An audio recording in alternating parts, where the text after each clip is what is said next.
Hello. Today I'm going to be talking about the relationship and the communicational differences for the country of Nepal. Nepal is a landlocked country. It's in between India and Tibet. It is home to the world's tallest mountain, which is Mount Everest. It is a largely underdeveloped country, so it has limited social structures or social services and public infrastructure. So like no highways, no roads. I mean, there are some, but it's very, very limited because of the environment, and it's mostly a mountainous country. So I'm going to start off by talking about the hierarchies. They're very similar to the hierarchies around the world. Kind of like age equals respect. The older you are, the more respect you're given. However, they like to ask a lot of questions, such as like they'll ask you your age, what education you have, your profession. They ask a lot of questions to determine the correct level of respect. Like for example, there's someone that could be like a fruit seller at the market. They might ask them like, what's your background? And they could have a degree in marketing. And so although you just think they're a side, like on the side of the road selling a fruit, they're actually like, they have a marketing degree and they know what they're doing, and they don't see that as like someone lower than them. They ask questions to determine the level of respect.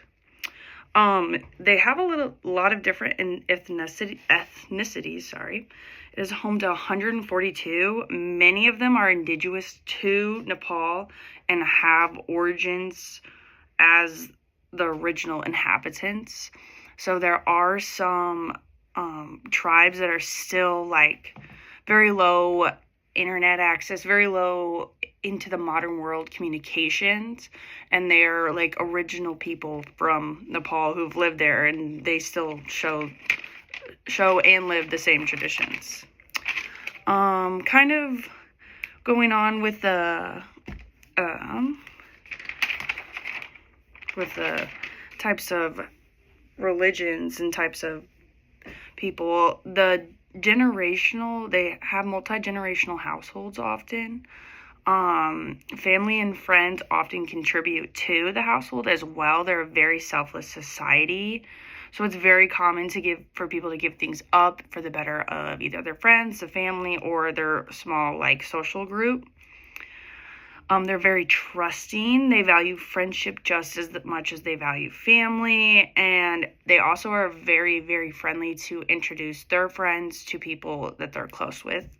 They like to share friends. They're very close and trusting in their community. And then they also, to outsiders, they love to ask questions. They like to get to know about you, and then they love to share you with other people, basically. But they're also not alone. They're very social and friendly. They often are doing tasks with someone else. They just don't like to be alone. They're very social. They also believe that any bad karma was meant to be. So what they do work, their society values 110% work, always put your hard work. But if it doesn't happen, they often say what will be, will be. So what it is it. And there's nothing they can do. And they consider that bad karma. And they often consider witches bad karma because witches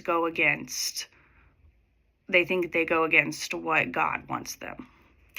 They often greet, this is interesting. So their greeting, they always greet their elders first. So if you're in a group, they'll go up to the elder first and greet them. They shake your hand and they bow their head. Their greeting is namaste, which I honestly had no idea that was the origin, because we hear that all the time in America. But it's namaste, and it means I greet the God within you.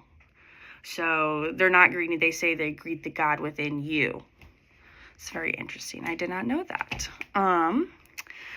In the household, women, and this is also in the household and in Nepal, women are idolized and treated with purity and power. They are considered purity and very respected. However, they are considered the caregivers. They don't really go to work. They often rely on their husbands or their fathers to provide their money.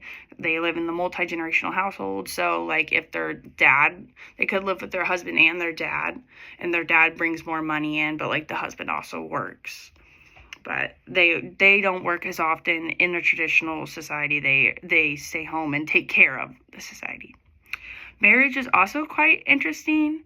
It can take up to 7 years for them to get married.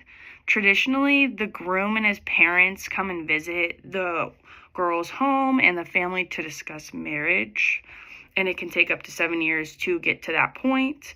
Their ceremonies are very, very lavish with multiple hundreds of guests coming to see the bride and groom, including village people. It's a multiple day event. They hold multiple different ceremonies as their marriage. And divorce is very rare. It's very bad there, they consider it. Instead of divorcing, people often split, but they don't legally split. They stay legally married, but they just live separately. So that's a little interesting. Their communication is also a little different. They're very soft-spoken. They're not loud. They don't yell often, and they often ask like bold questions to try to get to know you. So their communication could seem almost out there, but it's very quiet. But what they say seems a little bold. It's what is weird, or I did find interesting, is there's not a lot of PDA, so there's not like public displays of affection, holding hands, kissing, but holding hands or like having your arms around the same sex is considered normal. Even like two friends just walking together is considered normal in two women, but the opposite genders, it's not as often. Those are just some of the things that I researched for Nepal, and I did find it quite interesting that they have a lot of deeply rooted culture and how they're more asking. They like to ask more questions than just assume, which I really like about a country. So, hope you did. Thank you.